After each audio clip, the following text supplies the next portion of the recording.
Hi friends, ఇంకా వచ్చేయండి. సంక్రాంతి అనగానే వాకిట్లో ముగ్గులు, ఇంట్లో రకరకాల పిండి వంటలు అయితే చేసుకుంటూ ఉంటారు కదండి. సో నేనైతే కొన్ని పిండి వంటలను అయితే చూపిస్తున్నాను అనమాట. ఇక ఇవైతే వచ్చేసి బాదుషాలు అనమాట. చూస్తుంటే చాలా నోరు ఊరిపోతుంది కదండి. ఇంకా మొత్తానికైతే ఈ బాదుషాలు అయితే మా పెద్ద ఆడపడుచు చేసిందనమాట. నాకు కూడా చాలా నోరు ఊరుతుంది అనమాట.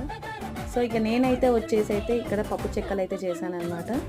ఇంకా ఇవి కూడా చాలా బాగా వచ్చాయి. ఇంక ఇప్పుడు అందరూ ఎవరెవరి ప్రాంతాన్ని బట్టి వాళ్ళైతే వెరైటీస్ అయితే చేసుకుంటూ ఉంటారండి.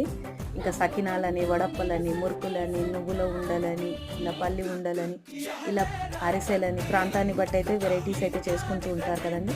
మీలో ఎంతమంది అయితే నా వీడియోని చూసుంటారో వాళ్ళైతే ఒక్కసారి అయితే మీరు ఏం పిండి వంటలు చేసుకున్నారని అయితే కామెంట్ బాక్స్లో అయితే వచ్చి కామెంట్ చేసేయండి. అలాగే ఛాయ్లో మురుకులు వేసుకోవడం, ఇలా వడప్పలు తినడం ఎంతమందికి ఇష్టమో చెప్పండి. ఇంకా పండుగకి చేసుకున్న వడప్పలు అయితే ప్రతిరోజు అయితే మనం ఛాయ్ తాగేటప్పుడు ఇలా వేసుకొని తింటారు. మీకు కూడా నచ్చుతుందా మరి?